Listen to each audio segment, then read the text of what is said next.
Am I going to rant about a book a few days before my birthday?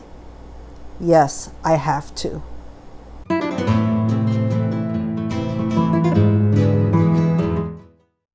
Hello everyone, and welcome back to my channel. Well, it's been quite the week, and I was going to do a mid-month wrap-up, but I got sidetracked, and it's a whole story, but I'll make it really brief. It has to do with a book that I was reading, or actually two books that I'm reading, to help my anxiety. Because not only my birthday is coming up, but we're having a lot of changes in my household.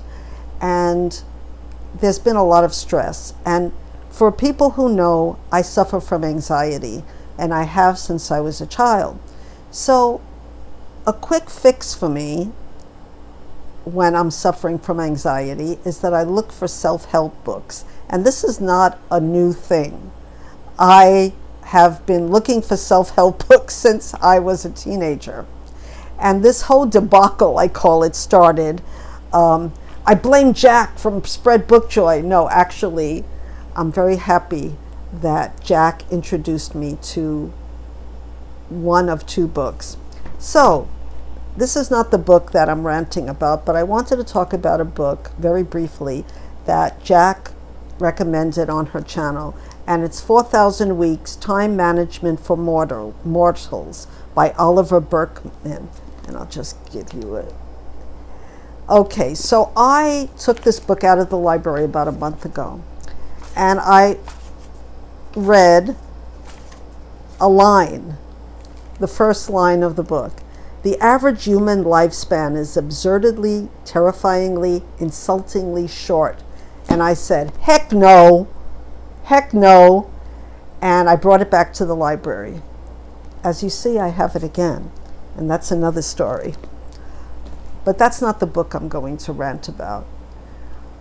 As I was saying, during my years dealing with anxiety and other issues relating to mental illness, one was weight. I had weight problems, and I don't want to go really into them, but I would look for a quick fix book to help me lose weight. And there were many books on the market in the 60s that weren't very good. And I'm not even going to talk about Atkins, who that I've never tried, but even before that, in the 60s, there were quick fixes for everything you wanted. And sometimes those quick fix books worked. I have a book here that I love, but there's a caveat here. It's a book for when you're going through heartbreak, and it's called Letting Go. And I talked about this a couple of times on my channel. A 12-week personal action program to overcome a broken heart. But it's by a doctor, Dr.Zev Wanderer, and Tracy Cabot, PhD. So you probably don't know who they are. I don't think they're around that much anymore. But Zev Wanderer was a best-selling co-author of Making Love Work, New Techniques in the Art of Staying Together. And Tracy Cabot was more of what we would call a social influencer. And she wrote How to Make a Man Fall in Love with You. I was a sucker for all these kind of books. But this book really helped me when I was going through a divorce, with these quick tips of how to deal day to day. And I didn't realize that what I was dealing with was anxiety and depression more than letting go of a relationship. But anyway, so since I've grown up and hopefully become more mature, and my mental health has become more stable. Sometimes it dips down, which it has been in the last couple of weeks. I think I can pick a book that will be a good fit for me. So I picked up the book I'm going to rant about. And it's called, first let me say that if you enjoyed this book, if you love this book, of course, this is my channel, and this is my opinion. And I don't do many rant videos, but when it comes to mental health, I feel an obligation to warn people who are suffering when I see something, when I find something that might be hurtful to people who are going through mental illness.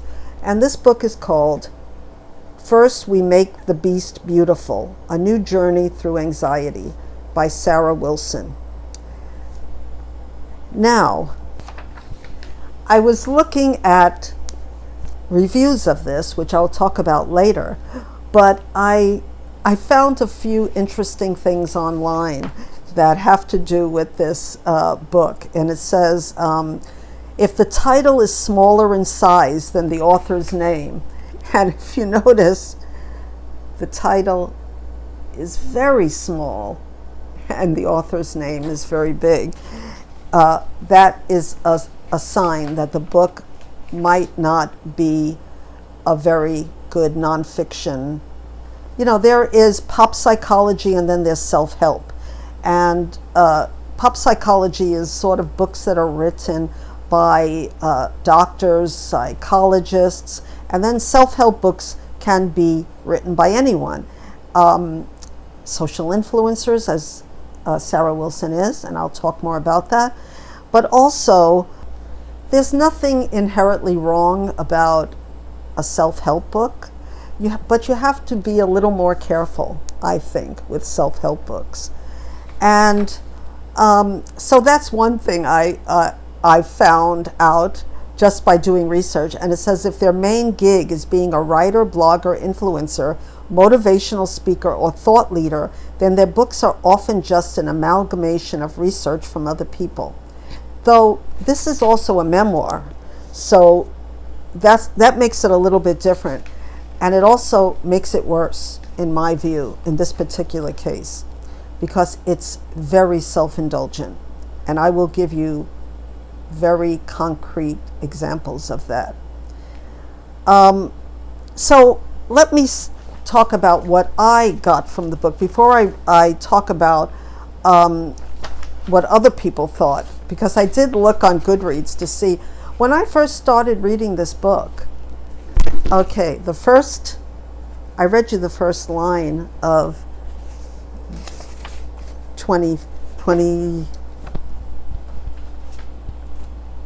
4,000 Weeks. Now let me read you the first line of this book. The first time I met His Holiness, the Dalai Lama, I was invited to ask him one question. He tends to go on and on, his people told me. So one question only. Now, when you start with the Dalai Lama, I mean, where is this going to go? I mean, oh, it went places that I wasn't expecting. Okay, let me put this book down so I can just tell you what I thought of it. In one of her, first of all, the book is written very haphazardly. It's edited poorly, and it's only like 1, 2, 3, 4, 5, 6. It's edited terribly. Things are repeated over and over again, and then they're debunked. She debunks her own theories. So it needed a really good editor. That's number one. So it's not a very well written book, if that's important to you. But let me get to the part that I feel should be that is a warning to people who suffer from mental illness. In one of her numbered pages, Grasping Outward, she says, I grasp outward to new cities. It's been a pattern. I get stuck in heavy with my career or a relationship or an apartment or the circling in my head, and I leave. I'll make the call and be on the road within days, sometimes hours, and then I wear it as a badge of honor that nothing sticks, that I can live, yes, out of one suitcase for 2 years at a time. You may have noticed that I've mentioned this several times already. That's pride that's there. Now, let me just say that how not self-aware this person is. Because how many people who are going through a mental illness, and I want to give this author, Sarah Wilson, grace. I don't like to use the word grace because it's usually, people think of it as only a religious thing, but I like to say empathy, because we both suffer from mental illness, and she suffers from a multitude of mental illnesses as well as physical illness. She suffers from Hashimoto's disease. I should have said that this is this is going to give spoilers. So I'll try to have a banner before. This is sort of the biggest reveal in her book. So yeah, she suffers from a physical illness and many other mental illnesses, not only anxiety. And some people were complaining that that there were other things going on beside anxiety, and it wasn't really fitted to the anxious person. But I'm not going to talk about that because other people have talked about that. Then on page 49, this is her grandiose statements. She wrote a book about sugar, not to eat sugar. And I'm not going to tell you what the book is because I don't want to promote her books any more than she's promoting it herself, which is a lot. So page 49, she says, the anti-sugar crusade that I'm told I'm largely responsible for, and that now sees me travel the world for 5 months of the year, publishing books and running a business with 23 staff. And I wrote blah, blah, blah. And then another one. My gig as a co-host in the inaugural MasterChef Australian series. You're going to get a lot of these in this book. A lot of name dropping, a lot of her bragging, boasting. And here's some of the name dropping.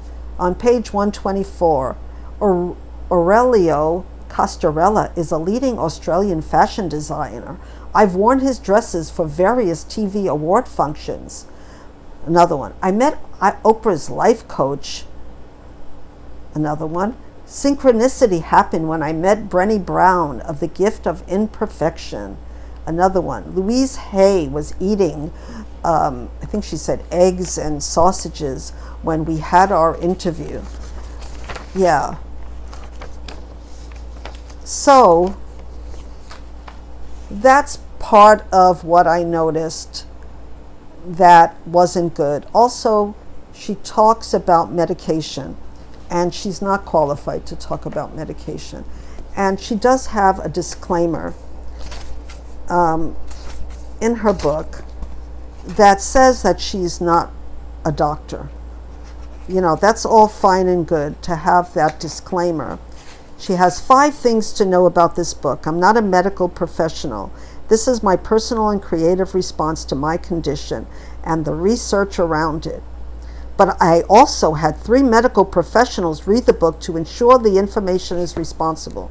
No, it wasn't responsible. I want to know who those medical professionals were. So when I said that, she also talks about being bipolar.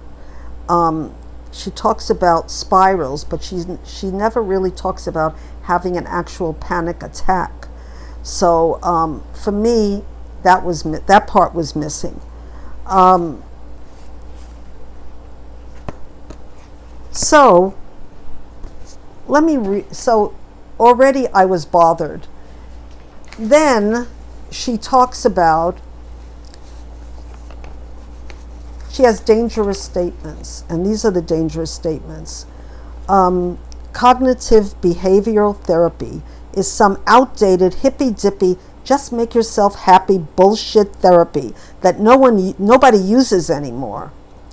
So this shows such a big misunderstanding of CBT and how it works, and that it works for many people to this day. I talked about the mistakes and the errors. There's also misleading timeline errors. She has a car, she's a nomad, she doesn't drive, she drives a car, she doesn't own anything, and then she does. We don't know what's true and what's not. You know, it's good she's starting a conversation. I always talk about starting a conversation about mental illness. But being a victim and making being a victim glamorous really isn't helpful to others who can't access the services that this woman can because of money and because of her status. And I forgot to say she's an Australian writer and blogger. She talks about her blog nonstop. And even in the back, I'm not going to read all the praise for her book. Here's a photo of her.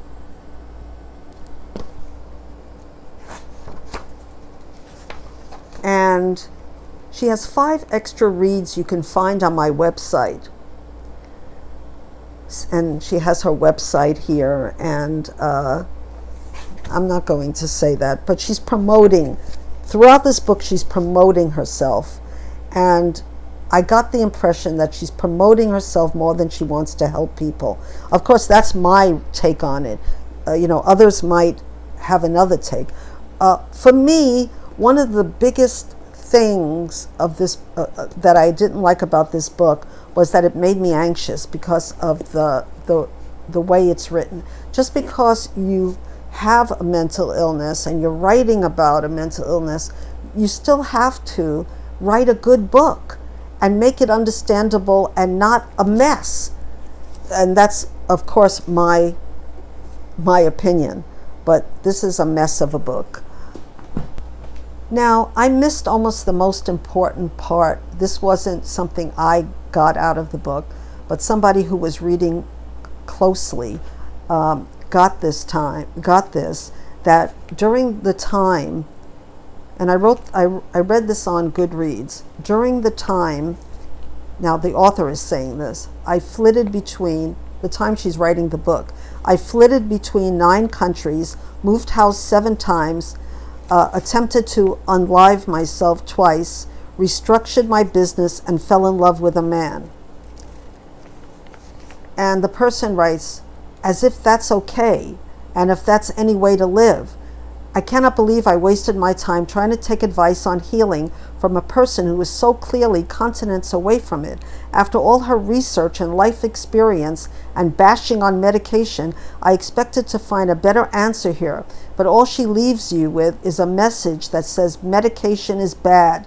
Living sick is just living different. So, like I said, I missed that part, and I'm glad I did. So what does the title mean? First, we make the beast beautiful. She got this from another book. I'm not even going to bother to find, but she kind of stole it from another book. And it says, before you heal, you have to make the beast beautiful. The beast being your illness. I don't know if I agree with that. I can't say that mental illness is a beautiful thing. You can make it, this is my opinion, you can make the beast, which is mental illness, livable, and you can live with it, and you can find a way to have a good life. So I hated this book. I hated it. But that comes, now I'm coming to a happier space. And that's how Booktube and being on Booktube and reading widely has helped me to become a better reader. So I went back to 4,000 Weeks, Time Management for Mortals by Oliver Burkeman. And the reason that I put it down at first, not only because of that first sentence about, we're all going to die, so let's, I'm closer to that 4,000 weeks than other people are. But it's a difficult book. You have to really read it. And it's not difficult in the way that this is difficult, that it's a mess. It's difficult in the way that any good, well-researched, smart book is. You have to put in the work to get there. And I'm not going to talk about this book now, but I'm telling you that I'm getting more out of this book. I'm feeling better than I felt when I was reading 4,000 Weeks, when it made me feel worse. And if there's a self-help book that makes you feel worse, you know it's not for you. So, I'm sorry if I made you depressed. I just feel very strongly that a person who is not a doctor should not tell you not to stop medication. Another thing she did is in the beginning of the book, she stopped taking one of her antidepressants. She just said, I let my prescription lapse and I just stopped taking it. And I was going to say, okay, now where is the part where this can be dangerous and kill you? It didn't come until the middle of the book when she says, oh, and I forgot to tell you that you shouldn't stop, and then she gives the warning. But, this is not a book that is going to help a person who is suffering. Yes, there are a few good things about it. She does mention some other books, some other, oddly, the best thing she mentioned to me was, mentioned in the book, was that when you get a massage for stress, go to a masseuse that isn't like in a fancy, like I have a choice, right? To go to a fancy spa. Just go to a place that's, and somebody said that wasn't a good idea to go to a place that's in a bad neighborhood where there's drug dealers around. But, I'm not going to do that. But I do find it helpful to go to a non-fancy masseuse place. So there are little gems of quick fixes in this book, but it's not going to really be something that's going to help a person who suffers from severe anxiety. Now, I wish this author well. She suffers from a chronic disease as well as a multitude of mental illnesses. I don't wish her any harm, but I really want to warn people, readers, that sometimes a quick fix is not the way to go in anything. And also that I think I'm learning to appreciate what good writing is. Well, before I would have thought, oh, it's just me. My mind is scattered. It's not the author. And now I can take the time and say, this book, 4,000 Weeks, is really written by someone who wants to help me, not someone who's self-indulgent and wants to brag about all the fancy places she's been and all the famous people she's met and all of her accomplishments. So I'm going to read 4,000 Weeks very slowly, because a good book, a dense book, takes concentration. Maybe right now I don't have this concentration because a lot of stuff is going on in my life. But you know what's making me happy? What's making me happy is reading Maya Angelou, because she comes at the most depressing things that happen to her with a lightness and a humor, and to make you feel that you can get out of this.